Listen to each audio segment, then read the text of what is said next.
Siapa? Saya tak kenal. Syarah di mana? Spesialis Melaya kot. Kemungkinan.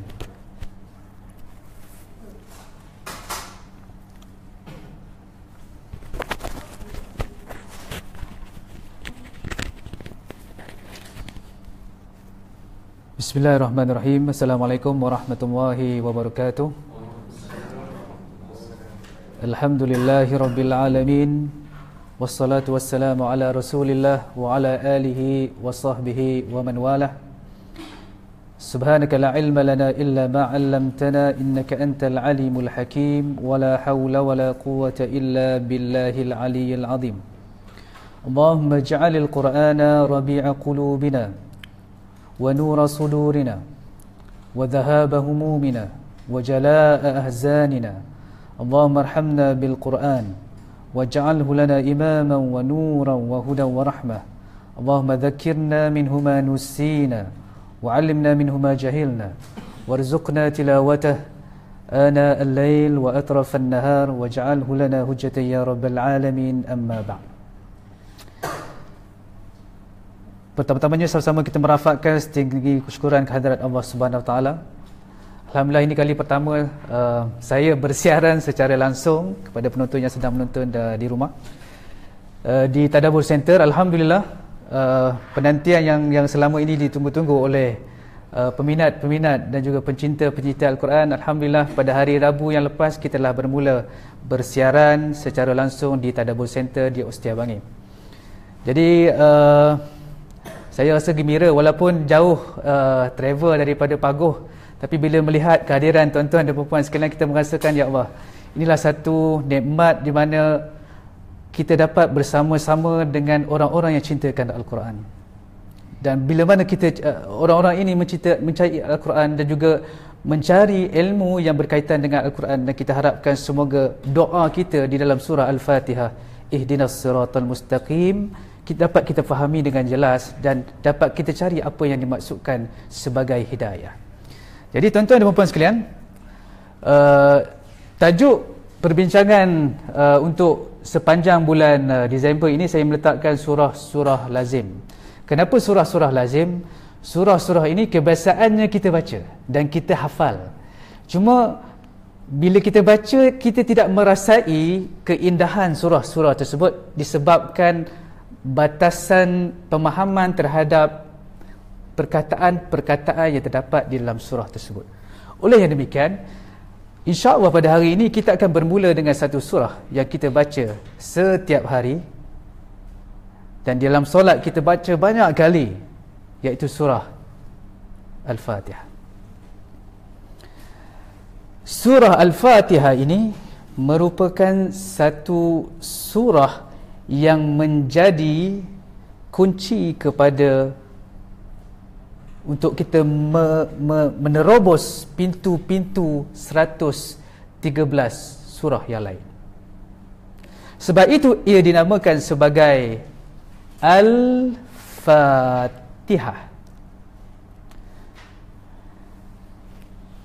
Seperti yang tertera di skrin sebentar tadi pada tajuk saya, bila mana berbicara berkenaan surah-surah lazim ini, saya akan memberikan fokus kepada pemahaman dari sudut bahasa. Sebab Al-Quran ini adalah satu kurniaan Allah SWT dan dia diturunkan di dalam bahasa Arab. Dan bahasa Arab merupakan satu bahasa yang sangat dinamik. Satu perkataan kadang-kala ada makna yang sangat banyak. Dan bila diubah satu huruf, ia mengubah struktur makna yang kita faham. Oleh yang demikian, kita cuba untuk nak faham terlebih dahulu sebelum kita masuk terjun lebih dalam ke dalam surah Al-Fatihah ini, kita nak memahami apakah yang dimaksudkan sebagai surah Al-Fatihah. Jadi surah Al-Fatihah ini dia bermula dengan apa? Kalau kita lihat dalam bahasa Arab, kalau kita nak cari perkataan dalam kamus, kita kena tengok root word, the root word.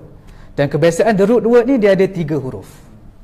Contoh kalau kita kata kitabah, kitabah dia asal dari perkataan kaf ta ba. Okey. Sadaqah, sadaqatun ataupun sadaqah, sad dal qaf. Al-Fatihah ia mempunyai 3 huruf, iaitu fa ta ha. Dan Al-Fatihah, perkataan Al-Fatihah ini dalam bahasa Arab, ia berada di atas bongkah yang kita namakan sebagai fa'ilah. Sebagai fa'ilah. Jadi kalau perkataan-perkataan yang berada pada bongkah ini, iaitu fa'ilah, ia bermaksud permulaan sesuatu. Sebagai contoh, saya bagi perkataan lain. Perkataan qafilah. Tuan-tuan pernah dengar kita sebut bahasa Melayu kafilah. Kalau kita baca sirah, kita jumpa kafilah yang berdagang ke negara Syam sebagai contohnya. Digunakan perkataan apa? Qafilah.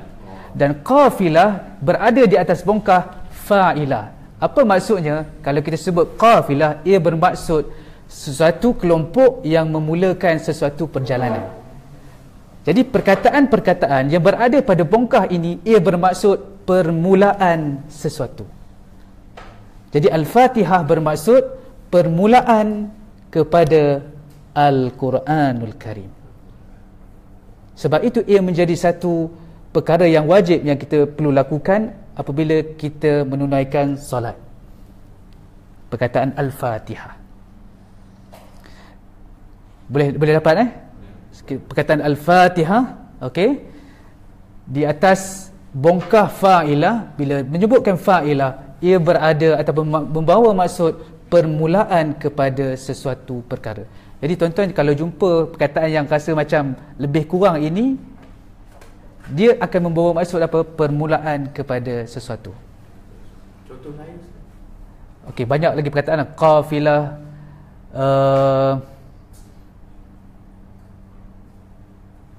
sekarang saya tak boleh nak bagi. Tapi insya-Allah nanti banyak perkataan-perkataan yang membawa kepada maksud sebegini. Dan sebab itulah saya katakan ia adalah kunci untuk kita memasuki ke dalam 113 surah yang lain. Baik, bila saya menyebut kunci, kenapa ia disebut sebagai kunci?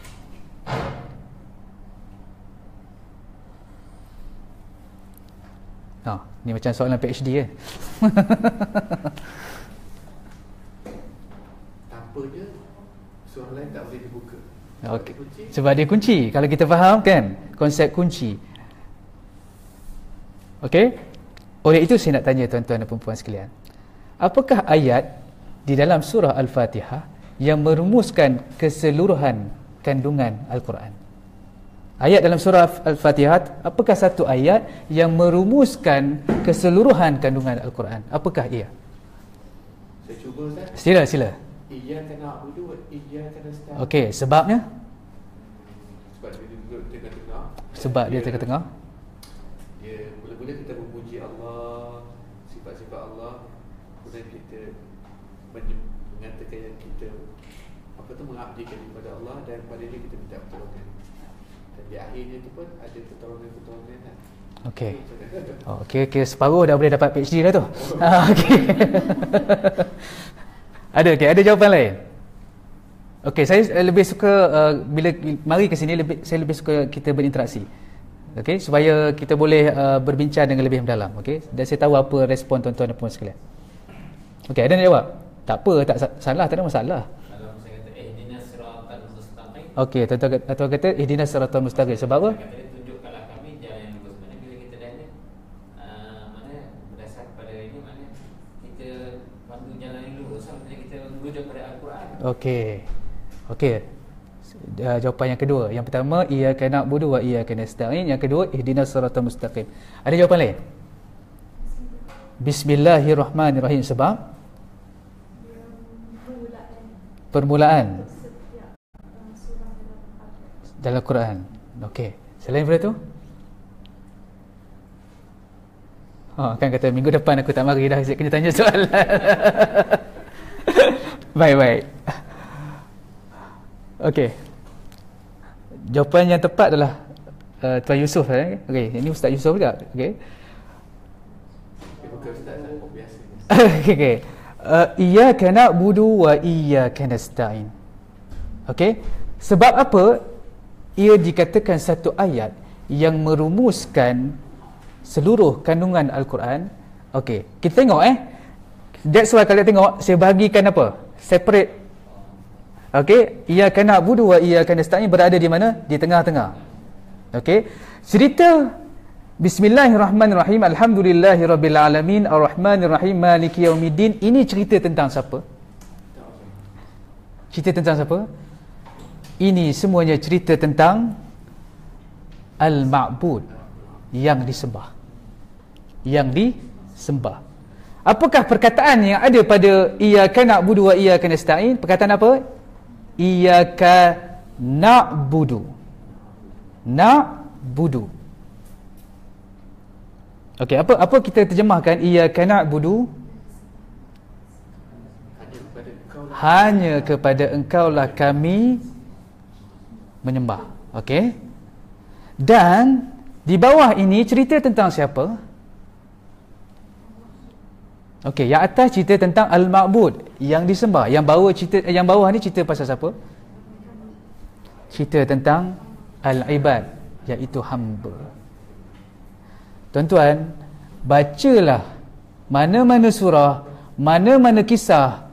Mesej utama yang ingin disampaikan adalah untuk menyedarkan kita bahawa Allah itu adalah Tuhan yang selayak-layaknya disembah, dan merasakan diri kita ini adalah al-ibad, hamba yang perlu menjalankan tanggungjawab kepada Allah Subhanahu Wa Taala. Itu keseluruhan secara umum apa yang dimaksudkan, kunci yang cuba dimaksudkan oleh surah Al-Fatihah.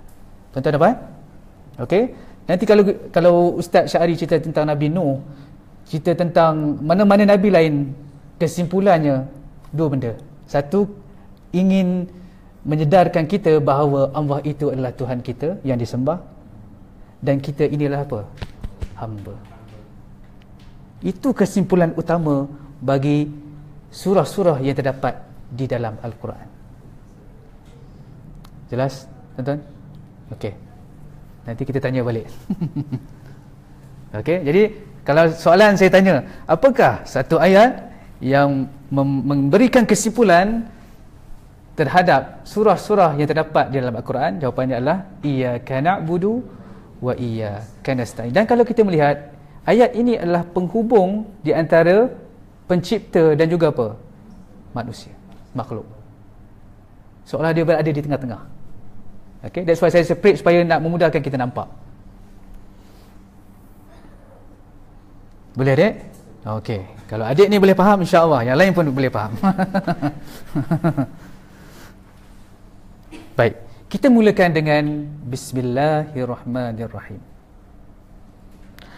Para ulama bersepakat bahawa surah Al-Fatihah ada 7 ayat. Ada 7 ayat. Cuma para ulama berbeza pandangan sama ada bismillah termasuk ataupun tidak. So saya tak nak bahaskan perkara ini.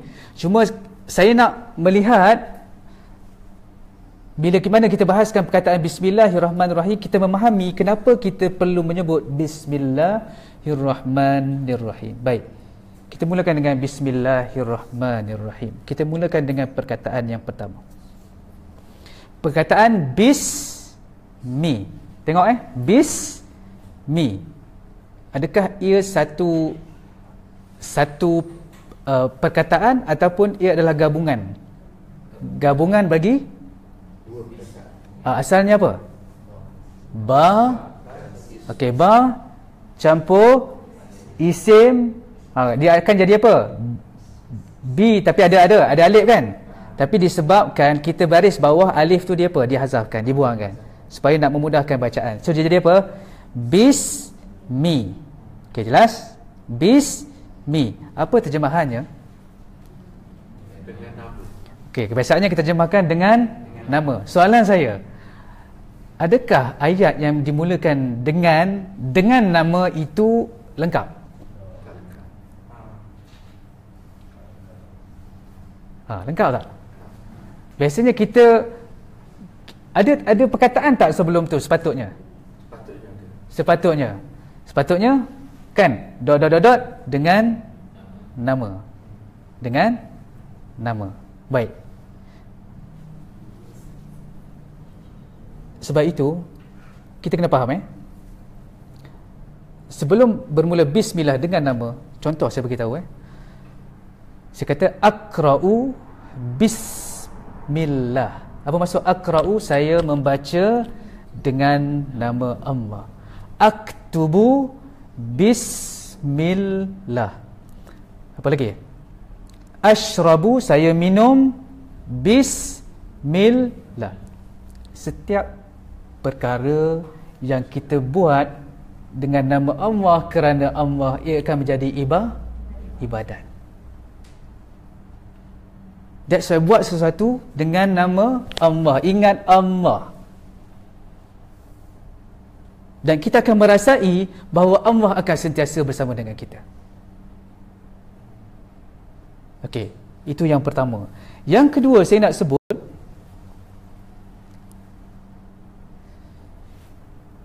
ba, huruf ba ini.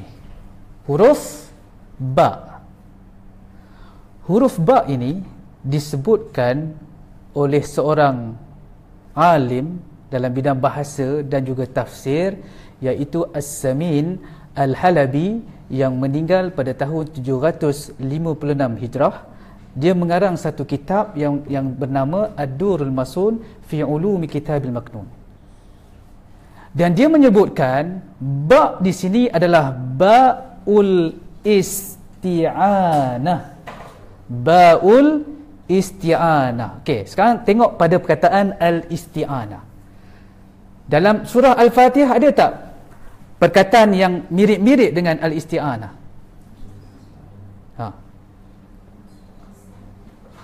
Cuba review balik. Ada tak yang macam hampir-hampir?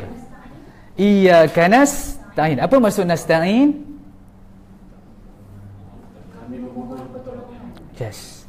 Ba'ul isti'anah bermaksud ba yang digunakan, ba nak menunjukkan bahawa kita sedang memohon pertolongan.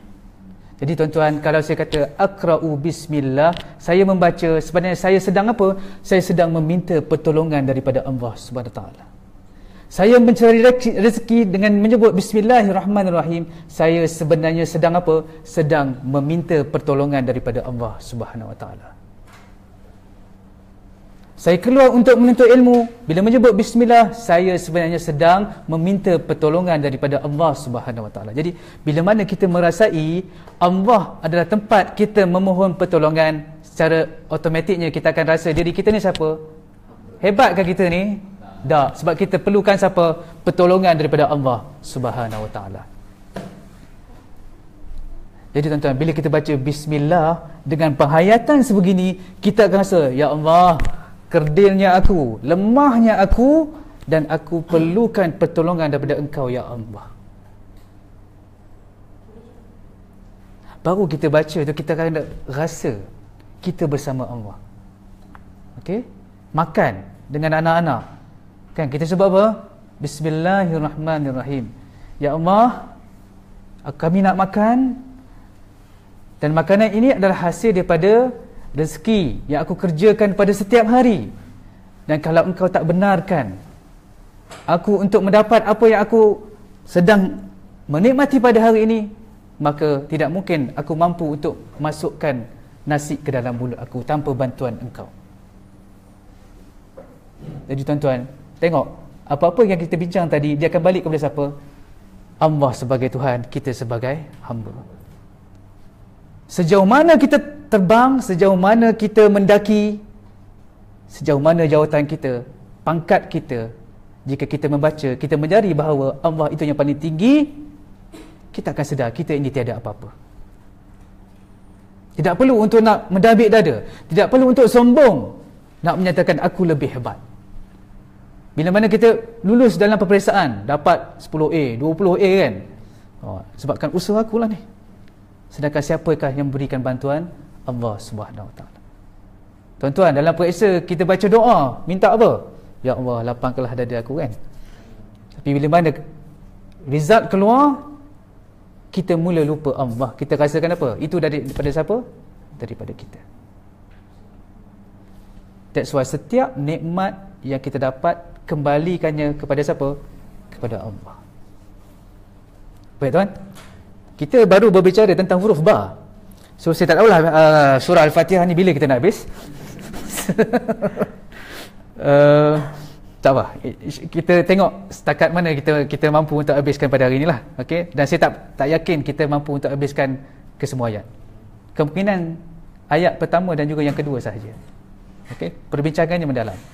Okey, boleh tuan-tuan Boleh follow saya? Baik. Selepas bismi, Allah Ta'ala sebutkan apa? Tuan-tuan, kenapa Allah Ta'ala tak sebut sifat yang lain? Bismi Al-Khaliq ke? Bismi Ar-Rahman ke? Bismi, kenapa?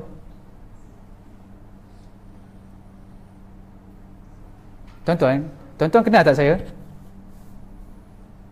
Tuan-tuan kenal tak saya? Tak kenal? Okey.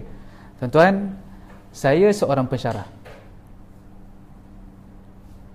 Apa yang bermain-main di fikiran tuan-tuan dan puan sekalian? Itu pekerjaan. Aku nak tahu apa? Apa nama engkau?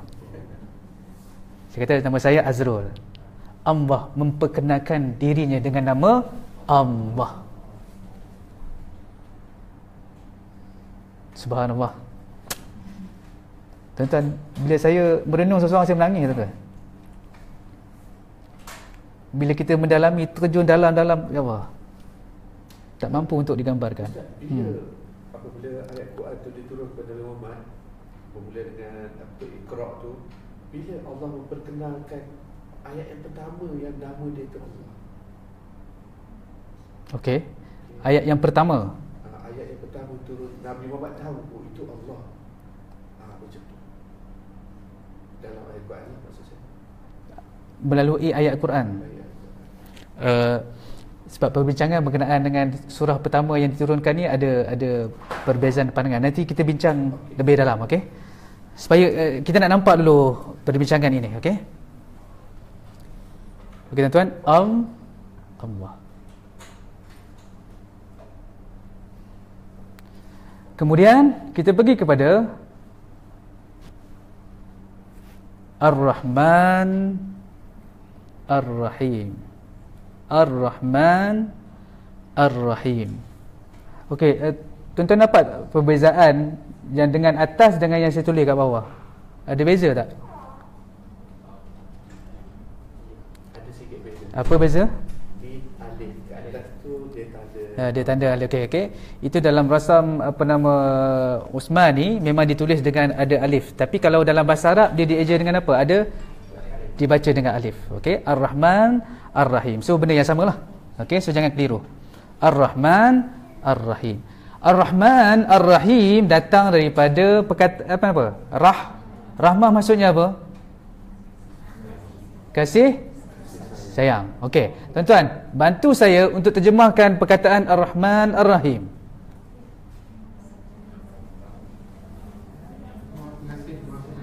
Yang Maha Pengasih, yang Maha Penyayang.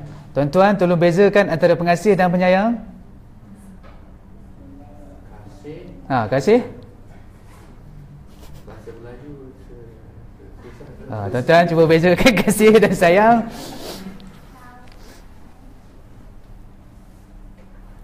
Mengasihi, menyayangi macam sama lah kalau bahasa Melayu. Okey. Ada jawapan lain? That's why bila kita terjemah bahasa Melayu, kita tak dapat that feeling. Tak dapat that feeling. Sebab bahasa Melayu ni dia sebenarnya terjemahan tu kadang dia tidak tepat. hanya sipi-sipi ataupun kadang-kadang jauh, tapi sebab itu saja perkataan yang ada dalam bahasa Melayu, jadi kita accept as it is.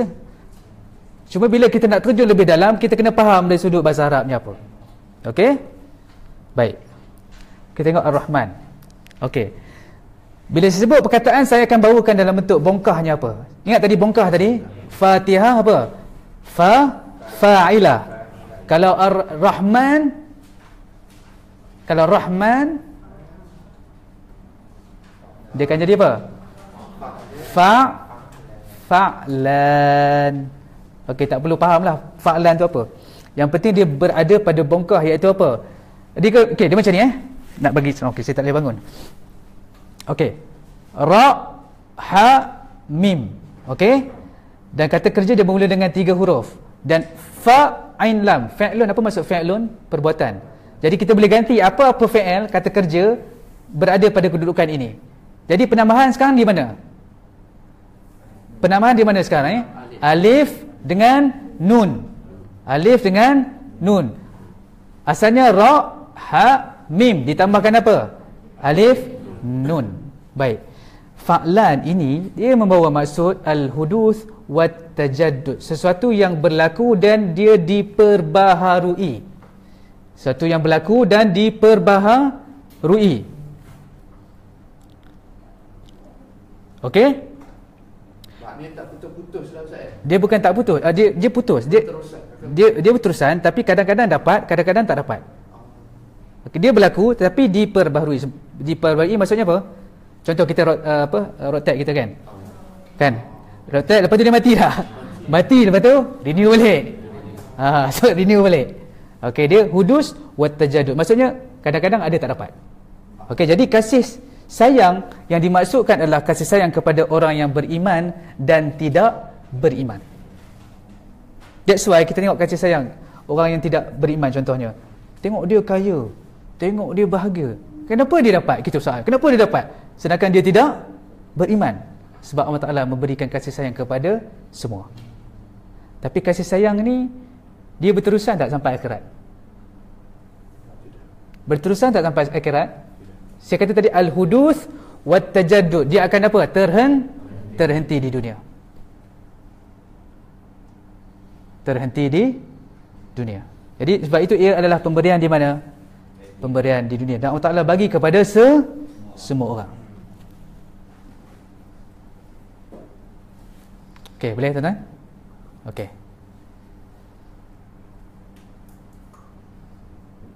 Baik. Kalau kita melihat Ar-Rahman kan dia tambahkan apa? Alif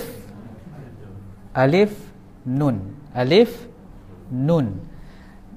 Alif nun seperti yang disebut oleh Zamakhsyari yang meninggal pada tahun 538 Hijrah dalam kitabnya Al-Kashaf.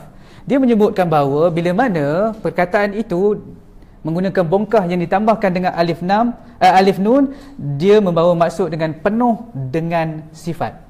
Contoh saya kata ghazban. Ghadab ni marah. Kalau ghadban ni apa? Sangat marah. Okey. Kaslan. Kaslan ni apa?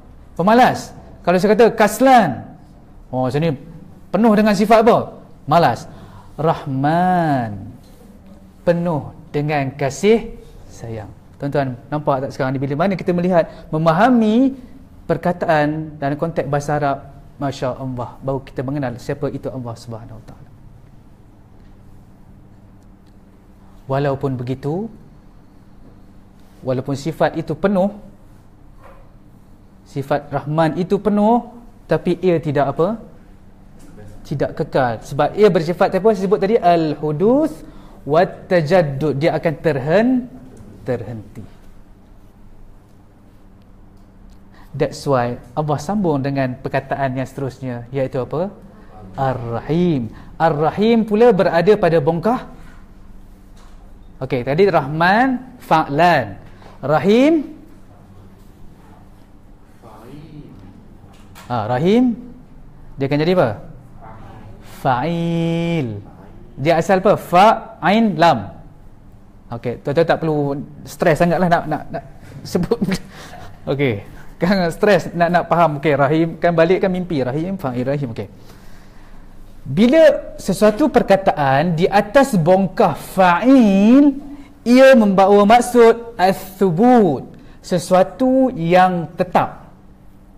Sesuatu yang tetap.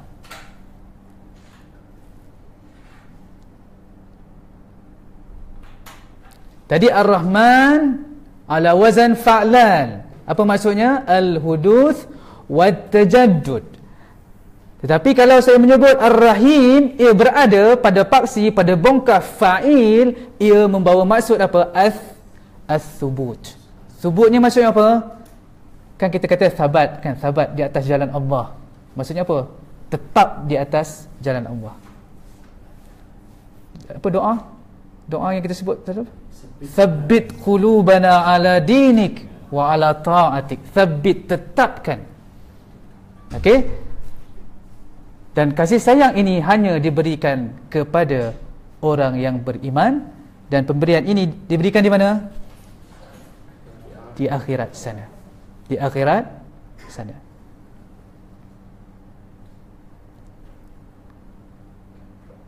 Okey, Assalamualaikum Ustaz Syahmi. Kenal Ustaz Syahmi? Okey, ini antara penggerak utama Tadabbur Center. Okey. Okey, saya dah jelas panjang kan? Saya nak tanya tuan-tuan sekarang ni. Kenapa Allah Ta'ala sebut Ar-Rahman dulu baru Ar-Rahim? Kenapa tidak Ar-Rahim dulu? Biar lah Ustaz, dah awak nak susun macam tu, buat apa kita nak sibuk nak tanya? Okey. Kita kena faham. Kita kena faham. Kenapa Allah Ta'ala sebut Ar-Rahman dulu, kemudian Ar-Rahim? Why?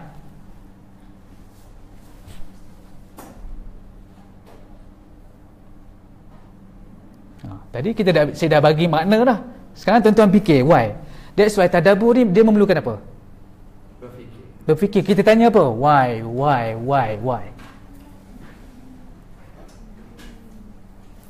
Okey. Boleh jawab soalan saya? Ya, PhD kedua cepat. Okey. Sila. Okey. Ya.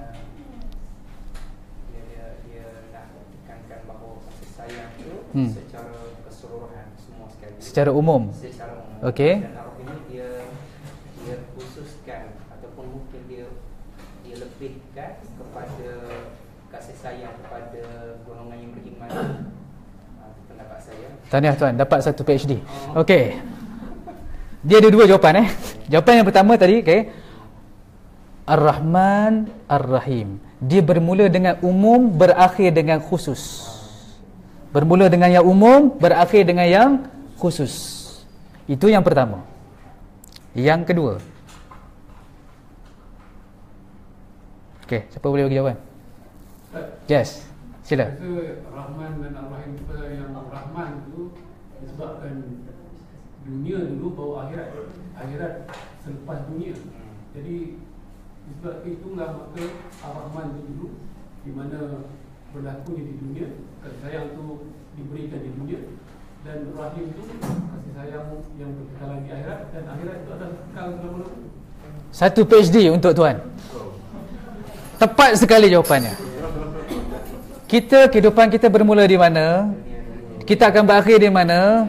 Di akhirat. That's why Allah Ta'ala sebutkan Ar-Rahman terlebih dahulu. Sebab apa? Kasih sayang itu di mana? Di dunia, dan kita akan berakhir di mana? Di akhirat. Lepas ni saya rasa saya tak perlu datang lah kot. Kita ada 2 orang panel yang boleh menggantikan saya. Okey. Boleh tuan-tuan? Okey. Kita mulakan tadi Bismillahirrahmanirrahim. Ba itu adalah ba apa? Okey. Baru dah sampai ke belakang dah. Okey. Baul isti'anah. Apa maksud al-isti'anah? Isti'anah maksudnya apa? Memohon ataupun meminta pertolongan. Jadi kita merasakan bila mana kita menyebut melakukan sesuatu dengan nama Allah, kita pada hakikatnya sedang meminta pertolongan daripada Allah Subhanahu Wa Taala.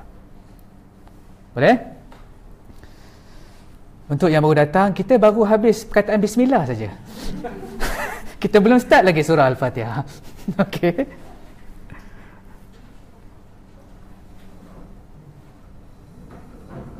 Baik, boleh kita teruskan? Tuan-tuan boleh ikut tak? Okey, insya-Allah. Ni semua cerdik-cerdik, tak ada masalah. Apa tuan-tuan rasa bila saya terangkan Bismillahirrahmanirrahim dengan pemahaman yang begitu? Apa yang ada perubahan tak dari sudut pemahaman? Saya rasa dalam meaning dia tu, dan kita bila baca kita faham seronok. Yes. Inilah yang dilakukan oleh para sahabat bila mana membaca Al-Quran. Mereka baca 11 ayat, kemudian mereka berhenti untuk apa? Untuk tadabbur, untuk memahami ayat-ayat tersebut. Kita baca 10 muka surat, lepas tu kita buat apa? Letih kan, tidur.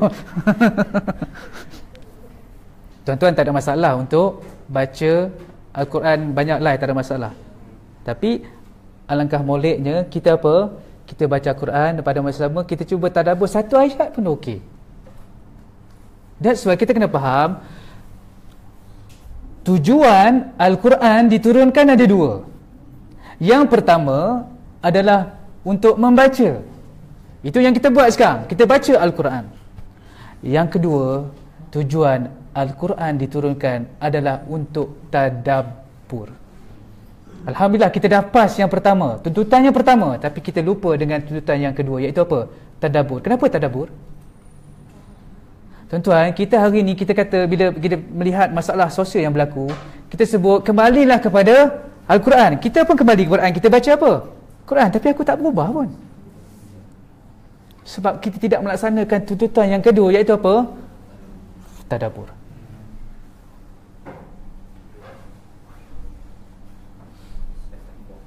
Ha? Slide tak nampak? Oh, ada orang komen Okey. Dia biasalah kami semua buat sendiri. Dia macam itulah. Okey, betul kan? Tak apa, slide nanti kalau ni kita akan email. So kalau tuan-tuan nak buat rujukan, ataupun kita letak dekat FB Tadabbur Center, tuan-tuan dah boleh download lah. Okey. Apa tadi mana tadi? Okey. Tuntutan Al-Quran itu apa?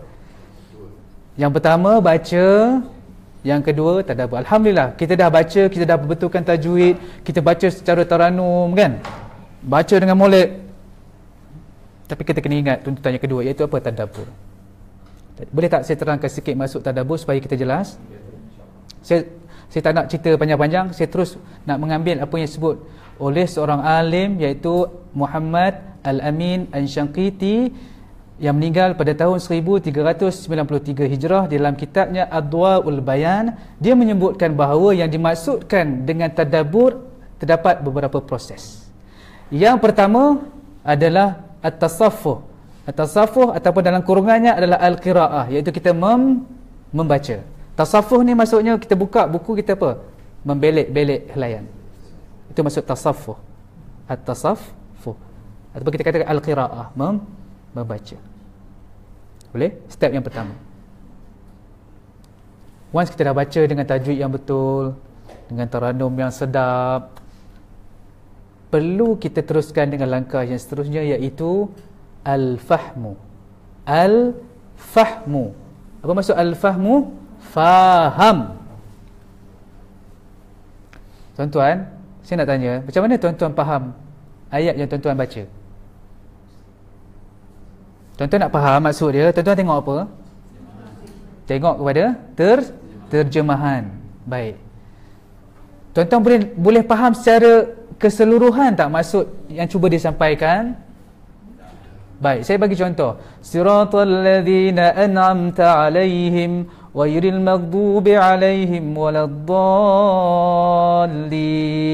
Apakah yang diterjemahkan sebagai al-maghdub? Yang dimurkai. Ad-dallin maksudnya yang sesat. Itu terjemahan. Satu step lagi, iaitu apa? Tafsir.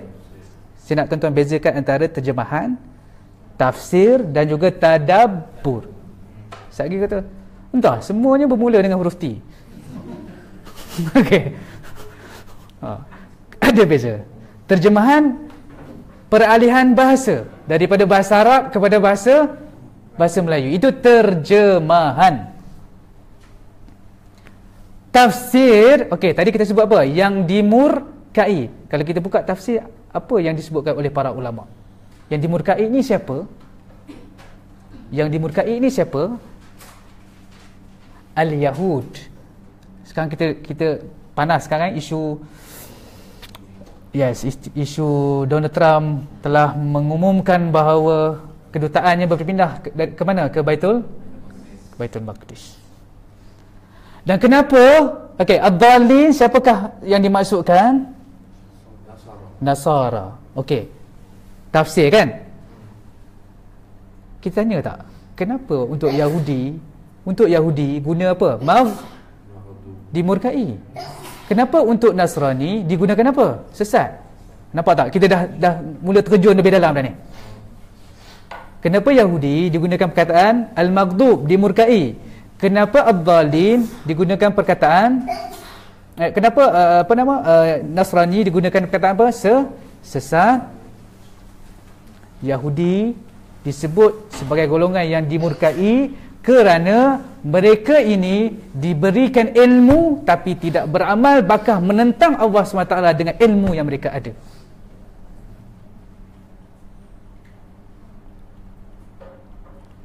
Tuan-tuan, saya bagi dekat tuan duit. Okey? Tuan gunakan duit itu untuk menangkap saya masuk dalam penjara. Okey tak okey? Lawan tu okey. Tak kena dia untung. Okey. Ad-dallin. Kenapa Nasrani dikaitkan dengan ad-dallin? Kerana mereka beramal tanpa ilmu. Sebab tu apa? Sebab tu sesat. So tadaburnya apa? Tadaburnya, ya Allah, kurniakanlah kami jalan yang lurus. Kami tak nak jadi seperti mereka yang ada ilmu tapi tidak beramal. Dan kami nak jadi orang yang ada ilmu dan apa? Beramal pada masa yang sama. Itu baru tadabbur.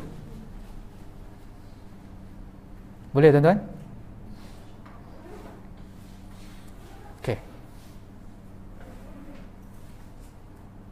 Kita tak masuk lagi ni. Alhamdulillah ni. Okey, boleh beza tuan-tuan? Terjemahan, tafsir dan apa? Tadabbur. Okey, saya balik tadi kepada step tadi kan. Yang pertama step tadi sebut at-tasaffuh ataupun al-qiraah, baca. Yang kedua faham. Yang ketiga adalah al-idrak. Al-idrak ni faham dengan lebih mendalam. Tadi kita tengok apa? Kitab tafsir. Faham dengan lebih mendalam. Kalau faham biasa aja kita tengok apa? Tengok terjemahan, kita boleh faham. Okey, alhamdulillahirabbil-alamin. Segala puji bagi Allah Tuhan sekalian alam. Okey, kita fahamlah. Faham. Tapi kita tidak idrak, mengetahui. Kita tidak tahu. Tahu memerlukan apa? Memerlukan maklumat yang lebih. Sebab kita sebut pengetahuan. Okey? Yang pertama tadi apa tuan-tuan? Yang pertama membaca, yang kedua faham, yang ketiga mengetahui. Maksudnya apa? Faham dengan lebih apa? Dalam. Satu perkara lagi yang disebutkan oleh Muhammad Al-Amin An-Shanqiti adalah al-amal. Beramal dengan ayat yang dibaca. Barulah kita boleh kata kembalikanlah, kita bila nak selesaikan masalah, kembali kepada siapa? Kembali kepada Al-Quran. Tuan-tuan, sebut senang, nak beramal senang ke susah? Susah. Tapi once kita beramal, terdapat satu lagi step ataupun kesan yang dapat kita ambil apabila kita beramal dengan ayat-ayat tersebut. Bila saya membalik kitab-kitab tentang tadabbur, para ulama meletakkan satu lagi poin penting yang perlu kita letak, iaitu tazkiyatun nafs, membersihkan jiwa. Once you beramal, itu tujuannya apa? Untuk membersihkan jiwa. Sebab itu maksud, tujuan kita beramal adalah untuk apa? Membersihkan jiwa. So tuan-tuan balik ni, cuba cek kita berada di step mana. Adakah kita membaca? Alhamdulillah kita baca. Kita faham tak? Alhamdulillah kita cuba faham. Al-idrak, bagaimana konsep idrak tu? Adakah kita masih belajar ataupun kita dah boleh masuk sedikit demi sedikit? Dan proses untuk al-idrak ni bukan proses yang mudah. Dia perlu apa? Terus belajar dan belajar. Okey tuan-tuan, boleh ulang bersama saya? Okey, yang pertama Membaca. Yang kedua, faham. Yang ketiga, mengetahui dengan lebih dalam. Yang keempat, beramal. Dan bila kita beramal, dia akan menghasilkan apa? Tazkiyatun nafs, membersihkan jiwa kita.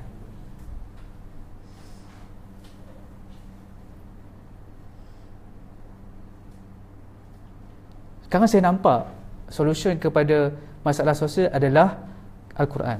Cuma cabarannya sekarang nak mengembalikan orang kepada Al-Quran. Sangat-sangat mencabar. Tuan-tuan, saya mengajar pensyarah.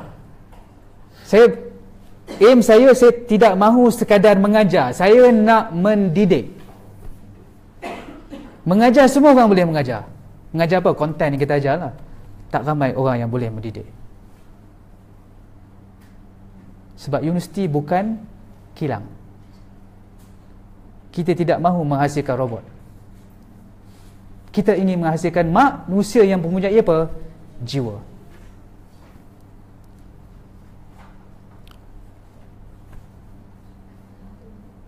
Baik, tuan-tuan, boleh? Boleh kita masuk ayat surah Al-Fatihah? Okey. Bismillah. Okey, kita mulakan dengan perkataan Alhamdulillahi Rabbil Alamin. Kita mulakan dengan perkataan Alhamdu. Okey, boleh tuan-tuan tolong terjemahkan kepada saya? Alhamdulillahi Rabbil Alamin. Segala puji milik Allah ataupun kepada Allah yang merupakan apa? Tuhan sekalian alam. Tuan-tuan, bila baca terjemahan tu ada rasa tak?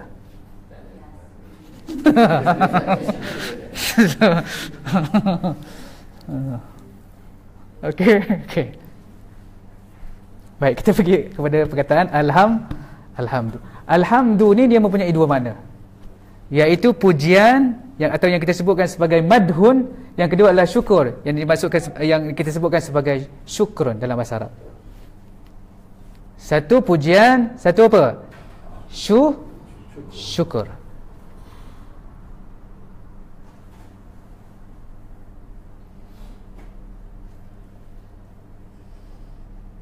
Tuan-tuan, apa beza pujian dengan syukur? Ada beza, eh? Okey. Okey. Boleh sebelum saya bagi tahu, okey, saya nak dengar tuan-tuan dan puan sekalian. Satu puji, satu syukur.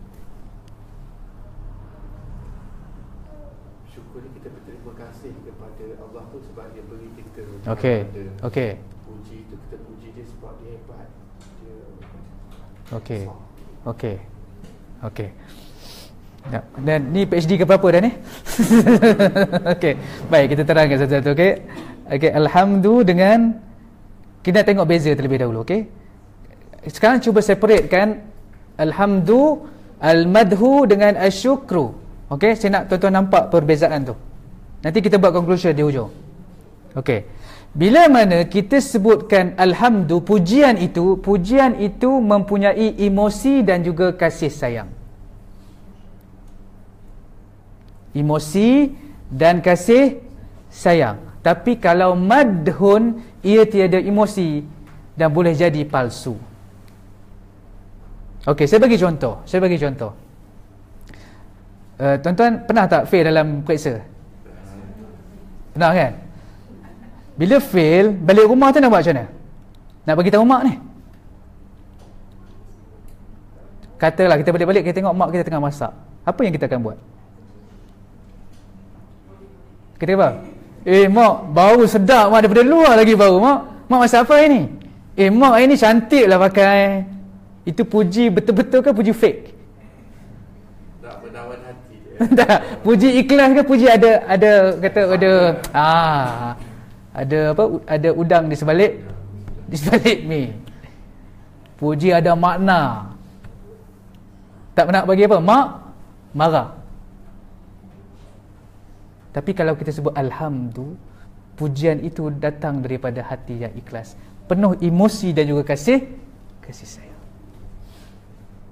That's why tuan-tuan sebut alhamdulillahi rabbil alamin. Cuba hadirkan emosi tersebut, hadirkan kasih sayang tersebut.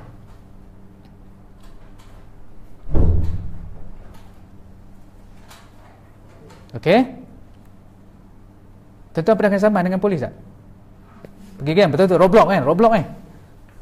Apa kita buat? Strategi untuk tak kena saman. Minta maaf tu, silap tu. Okey, selain minta maaf, Tok segok ni kan. Tengok handsome. Sekali kata ada aku kisah. Okay. Jadi kalau pujian itu sifatnya fake, tidak ikhlas, itu dinamakan sebagai madhun. Tengok tuan-tuan, ha mim dal tukar jadi apa? Mim dal ha. Terbalik je. Makna dah apa? Makna dah berubah. Ha mim dal tukar jadi apa? Mim dal ha. Berubah mana?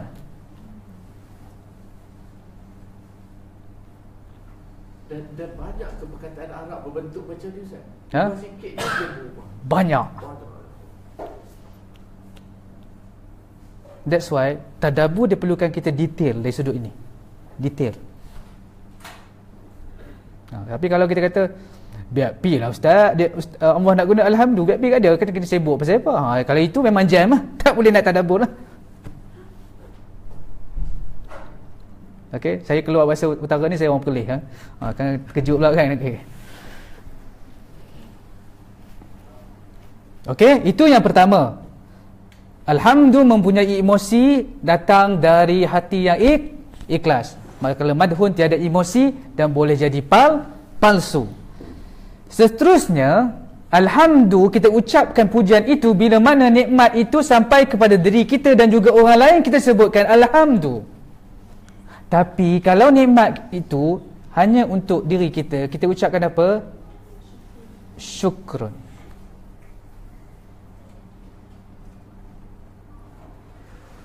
Cik Yusof bagi hadiah birthday dekat saya. Saya birthday bulan 12. Bukan nak suruh bagi hadiah lah. Okey. Okey. Cik Yusof bagi hadiah dekat saya. Saya ucap apa? Apa perkataan yang perlu saya gunakan? Syukran. Terima kasih. Sebab apa? Hadiah tu siapa dapat? Saya saja. Tuan-tuan, birthday hari lain kan? So saya gunakan apa? Syukran. Saya tak kata apa? Hamdan. Saya kata syukran. Dalam bahasa Arab kita sebut kan? Syukran. Saya sebut syukran, saya tak kata hamdan. Kalau tuan bagi hadiah, kalau orang sebut hamdan, mungkin itu pelik. Sebab hamdan dia bermaksud apa? Nikmat yang sampai kepada diri kita dan juga orang lain. Sebab tu kebiasaannya hamdan kita akan sambung dengan hamdan lillah. Hamdan lillah.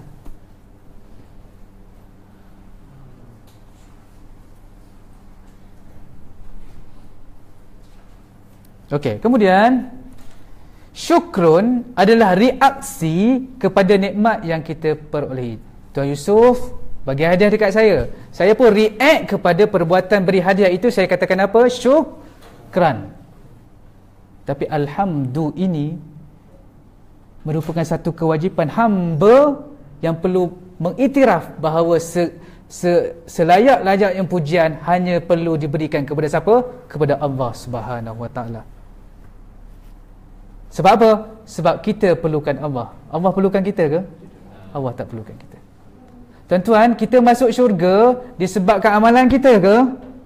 Tak, kita masuk syurga dengan Ar-Rahman. Dan satu lagi apa? Kita masuk syurga dengan Ar-Rahman kan dengan Ar-Rahim?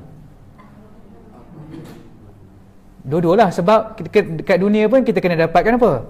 Kasih sayang. Di syurga pun kena dapatkan kasih sayang. Ar-Rahman dan juga Ar-Rahim.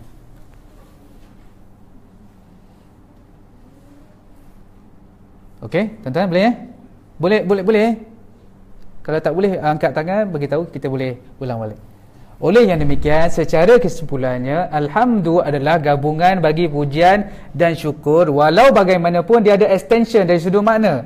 Sebab ia bukan sahaja diucapkan melalui bibir, tapi ia perlu dizahirkan melalui perlakuan. Bila dizahirkan melalui perlakuan ini, ia perlu menghadirkan jiwa dan juga emosi. And that's why dia juga perlu menghadirkan akal dan juga jiwa.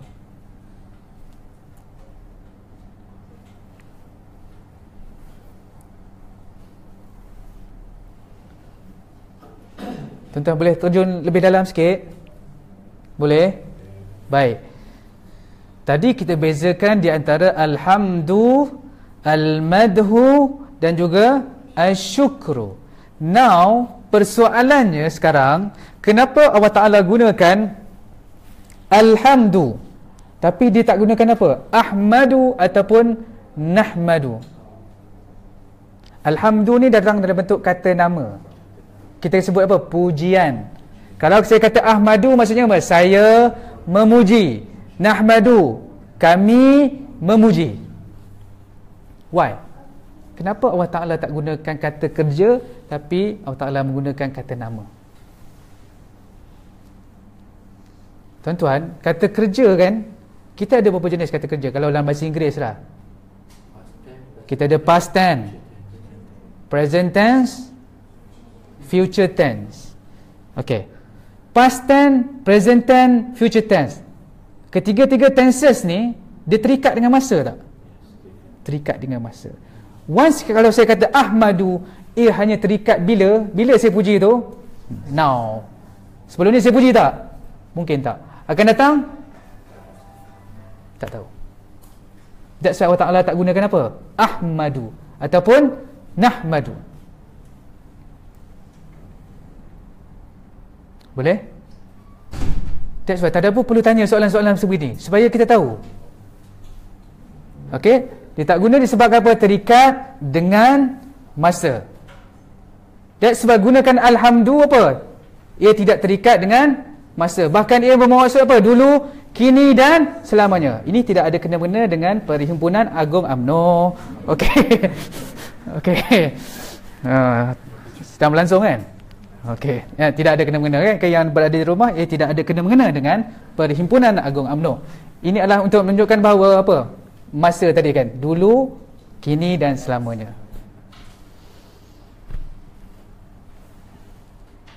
Boleh tuan? Rasanya saya tak pernah dengar lagi bentuk comparison macam ni first time. Okay, saya tak banyak bahasa. Okay, tak apa. Saya pun sebelum ni memang tak tahu pun. So saya pun belajar. Sama je proses je. Okay, saya pun jahil. Dan banyak lagi yang saya perlu belajar. That's why tuan-tuan, saya ni bukan, saya tak nak mengata saya mengajar. Saya hanya memudahkan tuan-tuan untuk terjun lebih dalam. Saya just bagi key. Okay, sebab nak mengajar ni saya tidak ada kelayakan lah. Siapalah saya untuk nak mengajar tuan-tuan dan puan sekalian. Okay, saya memberikan key supaya tuan-tuan dapat, okay, bila nak tadabbur kena buat A, B, C, D. InsyaAllah dalam jangka masa terdekat saya akan keluarkan satu buku kaedah praktikal tadabbur. InsyaAllah doakan semoga cepat. Dua buku dalam proses untuk keluar, iaitu Nabi Yusuf dan juga praktikal tadabbur Al-Quran. Doakan supaya semoga masa saya banyak untuk saya berkhidmat untuk Al-Quran. Okey? Okey, jadi saya recap balik tadi kenapa Allah Ta'ala gunakan alhamdu, sebab dia dalam bahasa Arab dinamakan sebagai jumlah ismiyah. Jumlah ismiyah. Jumlah ismiyah adalah ayat ataupun ayat yang bermula dengan kata nama. Kalau kita kata jumlah fi'liyah, ayat yang bermula dengan kata kerja. Jadi bila kata kerja tu dia terikat dengan apa? Pujian yang bersifat sementara, dia terikat dengan masa. Tetapi kalau kita katakan jumlah ismiyah, ia pujian yang tetap dan juga kekal. Sebab itu kata nama dalam bahasa Arab ia membawa maksud sesuatu yang thubut, yang tetap. Tetapi kalau menggunakan fi'il atau verb ini, ia membawa maksud al-istimrar wa tajaddud, berterusan tetapi apa? Diperbaharui juga, dia terhenti juga.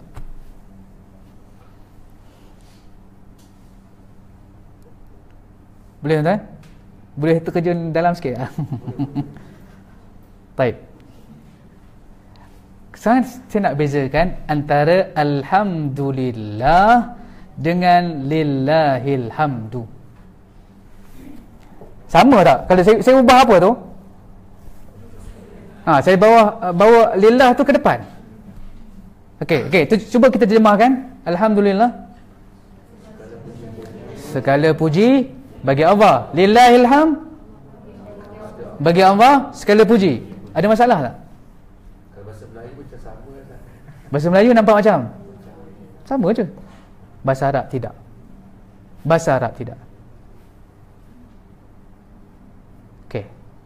Untuk tuan-tuan, pengetahuan tuan-tuan dan puan sekalian, perkataan Alhamdulillah disebutkan di dalam Al-Quran sebanyak 23 kali. 23 kali. Lillahil hamdu hanya disebutkan sekali saja dalam Al-Quran.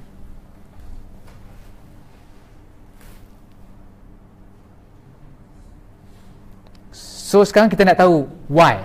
Kenapa Allah Ta'ala gunakan lillahil hamdu pada ayat tersebut. Okey? Baik.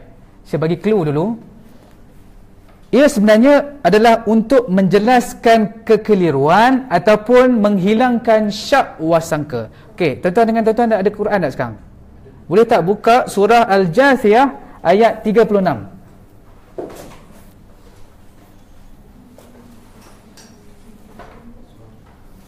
Surah Al-Jathiyah, surah yang ke-45 tak silap. Surah nombor 45 tak silap saya. Betul tak? 45 ke 46? 45. 45 mana? Surah ke-45 ayat 36. Sebutkan ayat itu kepada saya. Falillahil. Okey, ini ayatnya. Falillahil hamdu Rabbis samawati wa rabbil ardi rabbil alamin. Inilah satu ayat yang menggunakan falillahil hamd. Bila berlaku keadaan macam ni, kita kena tanya why? Sebab ayat ini adalah berkenaan perdebatan. Kalau tuan-tuan baca surah Al-Jathiyah ayat 1 sampai ayat 37, tak silap saya? Betul. Sebab yang ini ayat 36, surah tu ada 37 ayat, betul? Okey. Di 1 sampai 35 bercerita tentang perdebatan di antara Bani Israel di mana mereka mempertikaikan Allah Subhanahu Wa Taala. Okey, mereka mendustakan Allah dan mereka mula mempertikaikan. Jadi ini merupakan satu perdebatan, satu kekeliruan yang dilalui oleh Bani Israel. Okey, dan mereka ingkar terhadap hari kiamat dan mereka mempersoalkan betulkah hari kiamat itu wujud. Kalau tuan-tuan buka dalam ayat tu, dalam ayat-ayat yang banyak tu, mereka berbicara, dia kata macam ni, dia kata kalau betul apa yang engkau dakwa, datangkan, hidupkan nenek moyang kami supaya dia berbicara kepada kami.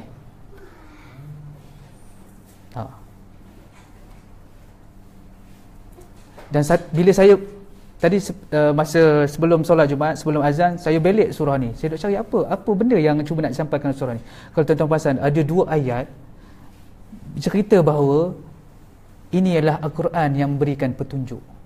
Dua kali ayat tu sebut Al-Quran lah yang mampu untuk memberikan petunjuk. Dua kali. Nanti tuan-tuan tengok, saya tak ingat ayat berapa, tapi dua kali disebutkan tentang Al-Quran lah yang memberikan petunjuk. Jadi engkau keliru tentang hari kiamat, balik kepada Al-Quran. Kenapa engkau mensyirikkan Allah, mendustakan Allah, kembali kepada Al-Quran.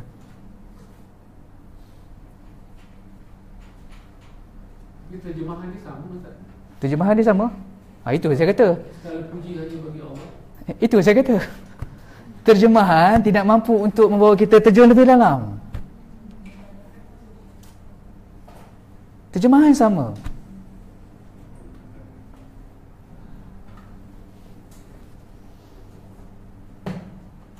Sama kan terjemahan? So bila kita baca terjemahan sama, kita apa bezanya? Tuan-tuan, bila Allah Ta'ala bawa satu perkataan ke depan atau belakang satu perkataan, pasti ada hikmah. Pasti ada hikmah. That's why kita kena cari. Dan bila saya belik, saya tengok, ya Allah, lillahil hamd hanya sekali je sebut.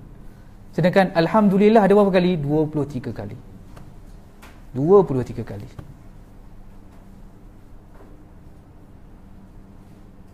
Okey, boleh dapat tuan-tuan? Okey. Saya tak nak menyesa tuan-tuan perempuan, saya nak habiskan Rabbil Alamin supaya tidak apa? Tidak tergantung. Kan kita belajar Alhamdulillah, lepas tu balik.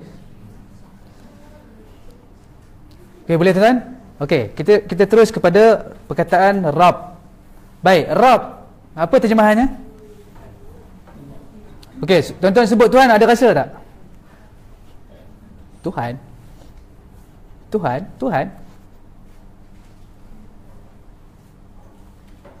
Baik, jom kita terjun melihat apakah maksud Rabb di sini. Rabb yang pertama membawa maksud Sayyid, Tuan. Tuan. Tuan-tuan, kalau ada Tuan, adanya apa?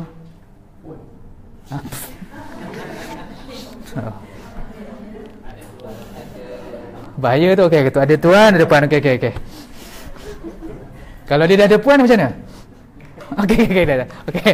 Tak, kalau ada Tuan, pasti ada apa? Pekerjanya lah. Okey, ada Tuan, ada pekerja dia. Okey. Tu perspektif yang bagus tuan tu. Kalau ada Tuan, pasti ada Puan, betul juga kan? Okey, tapi nak masukkan ni, kalau ada Tuan, pasti ada pekerjanya. Okey. Yang kedua, Allah itu bersifat Malik. Okey, apa beza Malik dengan Malik? Satu Malik, satu lagi Malik. Ada beza tak? Satu Malik, satu Malik. Okey, kita baca mana? Alhamdulillahirabbil alamin. Ar-Rahmanir-Rahim. Sambung. Maliki yaumiddin. Tuan-tuan pernah dah sampai ke Mekah, Madinah? Dengar dia orang baca. Alhamdulillahirabbil alamin. Ar-Rahmanir-Rahim. Maliki yaumiddin. Tuan-tuan yang kata tu susah tu. Kedua-duanya adalah qiraat mutawatirah. Qiraat ni qiraat cara bacaan. Nabi baca kedua-duanya. Okey, Malik maksudnya pemilik. Malik maksudnya pemilik. Malik maksudnya apa? Raja. Tapi kalau kita combine dua, dia saling melengkapi tak? Raja itu bersifatnya memiliki. So tak ada masalah. Tak ada masalah. Okey. Yang terjemahan kita lain pula Ustaz, dia kata yang menguasai. Itu yang mana satu Ustaz? Malik ke Malik? Malik, menguasai, memiliki, menguasai lah. Kan? Bila kita memiliki tanah, maksud kita menguasai tanah sebut lah. Okey. So, itulah dalam bahasa Melayu mungkin boleh bahas perbezaan antara memiliki dengan menguasai. Kan? Bahasa Melayu pula bincang. Okey, tak habis kita. Sebab itu tuan-tuan, kita sebut bila orang meninggal kita sebut apa? Inna lillahi wa inna ilaihi rajiun. Terjemahkan untuk saya apa maksudnya? Sesungguhnya dari Allah kita datang, kepada Allah kita kembali. Tapi saya suka untuk terjemahkan begini. Sesungguhnya kita ini milik Allah. Sesungguhnya kita ini milik Allah. Dan kepada dia lah kita akan apa? Kembali. Sebab kita ini milik dia. So, tak kisah bila-bila masa dia nak panggil kita kembali. That's why kena rasa tuan-tuan. Kita ini milik Allah. That's why kalau kita buat benda yang pelik-pelik, cuba kita rasa kita sebenarnya dimiliki.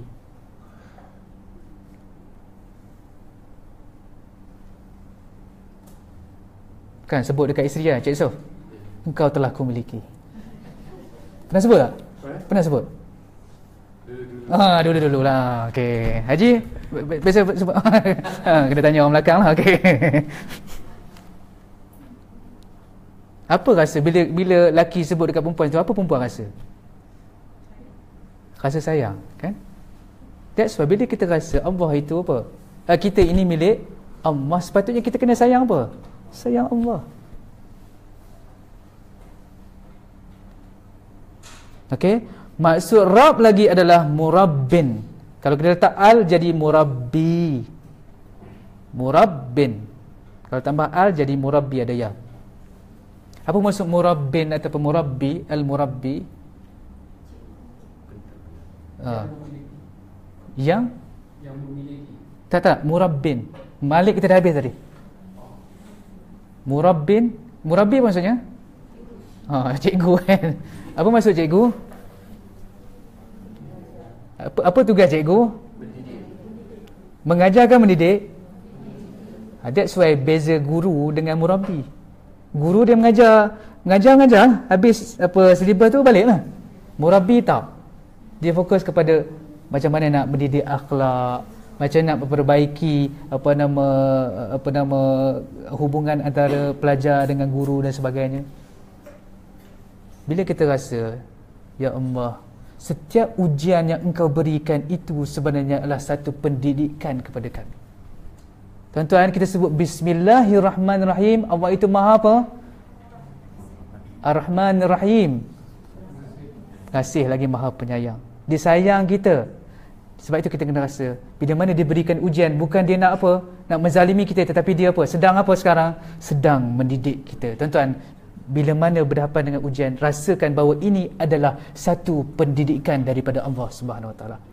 Sebab sifat Allah itu apa? Pendidik. Once kita rasa benda ni, ujian yang datang kepada kita, kita rasa dengan tenang. Sebab apa?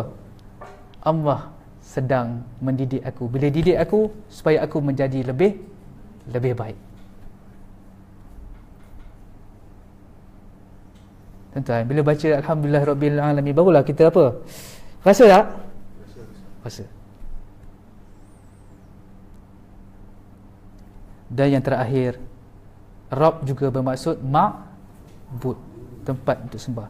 Bila mana dia adalah Tuhan kita, Tuan kita, dia memiliki kita, dia adalah pendidik kita, maka tidak lain dan tidak bukan seperti yang kita bincangkan sebentar tadi, iaitu iyyaka na'budu, mengembalikan bahawa Allah itu adalah al-ma'bud dan kita ini adalah apa? Hambanya. Bila kita rasa Allah itu adalah Sayyid, Allah itu adalah Malik, Allah itu adalah Murabbin, kita akan merasai inilah tugas aku adalah tunduk kepada Allah Subhanahu Wa Taala.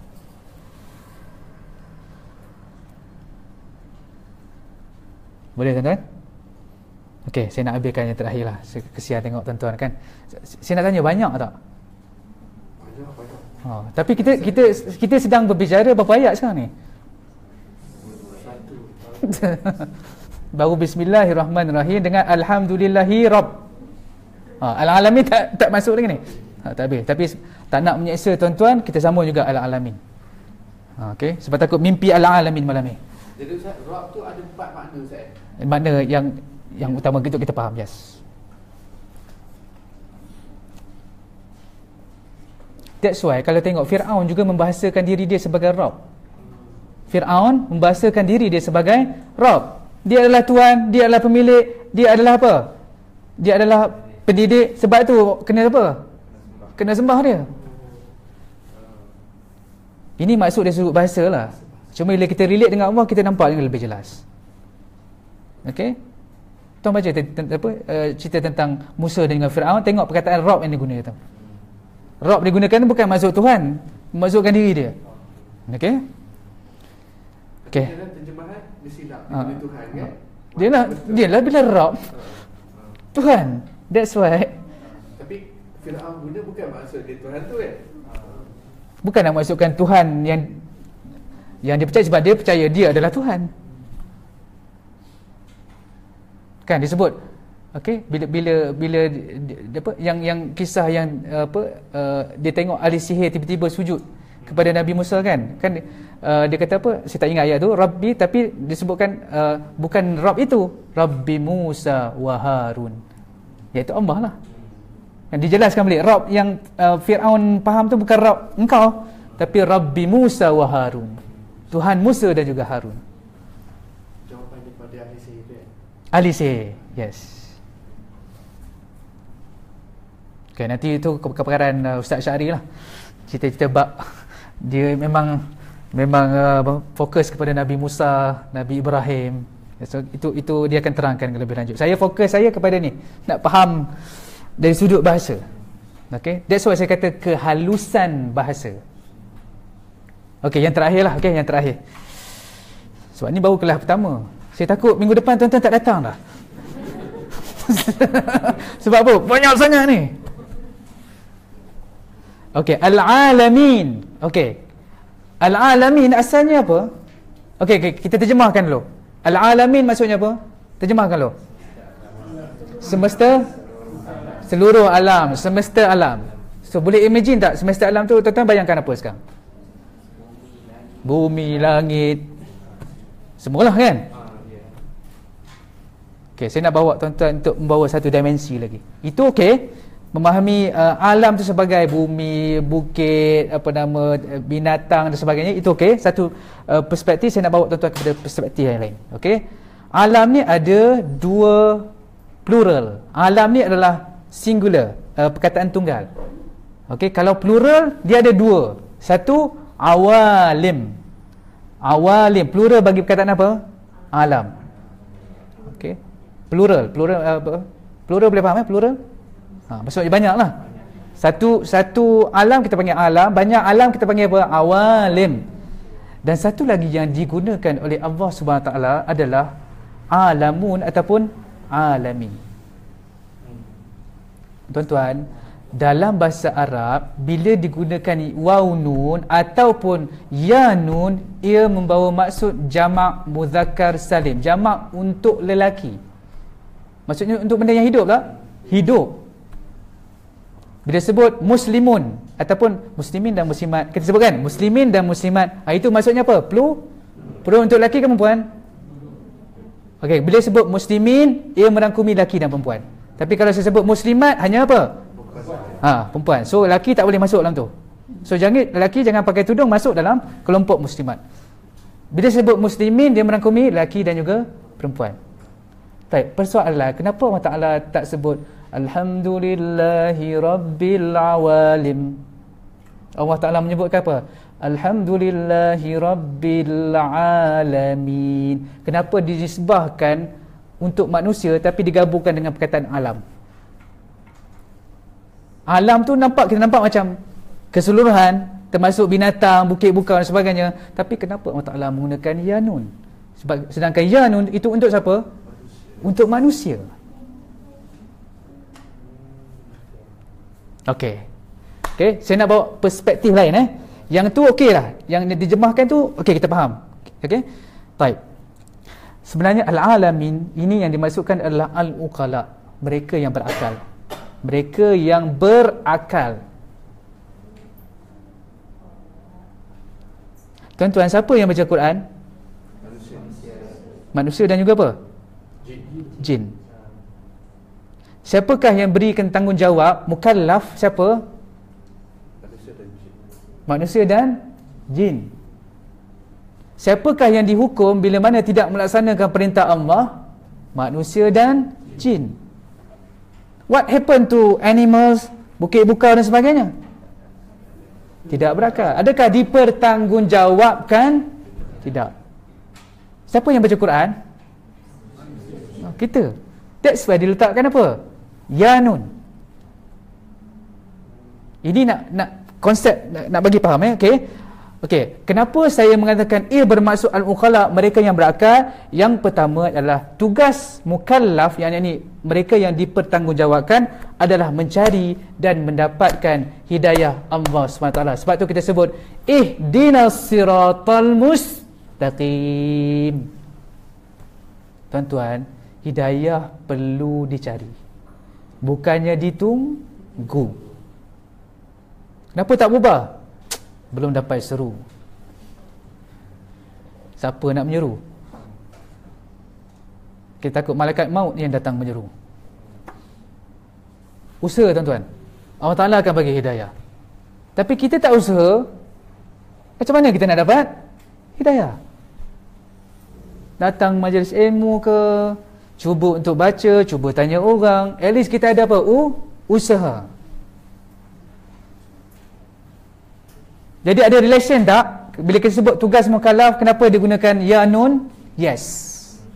Yang kedua, Allah Ta'ala bahagikan manusia kepada yang dimurkai dan juga apa? Yang sesat. Ini refer kepada manusia ke kepada haiwan? Manusia. That's why kita kata al-alamin refer kepada al-uqala.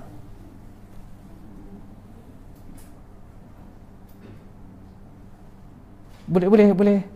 Sini yang apa? Yang berfaham sebelum ni lebih kepada Tuhan semesta alam. Okey. Dia nampak bumi langit rumpanya lebih kepada manusia. Kenapa kita perlu faham sebegini? Supaya bila kita baca Al-Quran, kita nampak sebenarnya Al-Quran turun kepada siapa? Manusia. Sebab tu kita minta hidayah. Kita tak nak jadi seperti Al-Yahud. Seperti apa? Mereka yang ada ilmu tapi tidak beramal. Dan kita tak nak jadi seperti mereka yang beramal tanpa ilmu.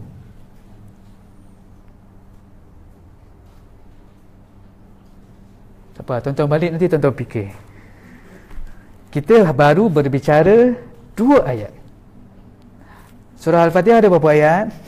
7. Saya tak tahulah, mungkin lagi 7 bulan, tak tahu. Okey. Wallahu a'lam. Saya berhenti setakat tu. Saya takut terlalu banyak. Sebab ni first class. Saya tak pasti tuan-tuan boleh follow ataupun tidak. Saya harap-harapkan boleh follow. That's why saya come out dengan slide supaya nampak. Kalau saya cakap sini dia tak boleh nak imagine. Okey. Tak apa, nanti saya akan emailkan slide ni supaya boleh buat ulang kaji di rumah nanti. Okey. InsyaAllah, terima kasih tuan-tuan dan perempuan, adik-adik student saya yang hadir pada hari ini, dan terima kasih kepada tuan-tuan dan perempuan yang berada di rumah yang sedang menonton. Kita harapkan semoga tuan-tuan dan perempuan memahami apa yang sedang kita bicarakan. Kita mulakan dengan surah Al-Fatihah, dan insya-Allah bila mana kita mulakan dengan surah yang kita katakan sebagai pembuka bagi surah-surah yang lain, kita harapkan kita beroleh apa yang selalu kita doakan, ihdinas siratal mustaqim, iaitu hidayah Allah Subhanahu wa taala. Sekadar ini saja. Wassallallahu ala sayyidina Muhammad wa ala ali Muhammad kama sallaita ala Ibrahim wa ala ali Ibrahim fil alamin innaka Hamidum Majid. Assalamualaikum warahmatullahi wabarakatuh.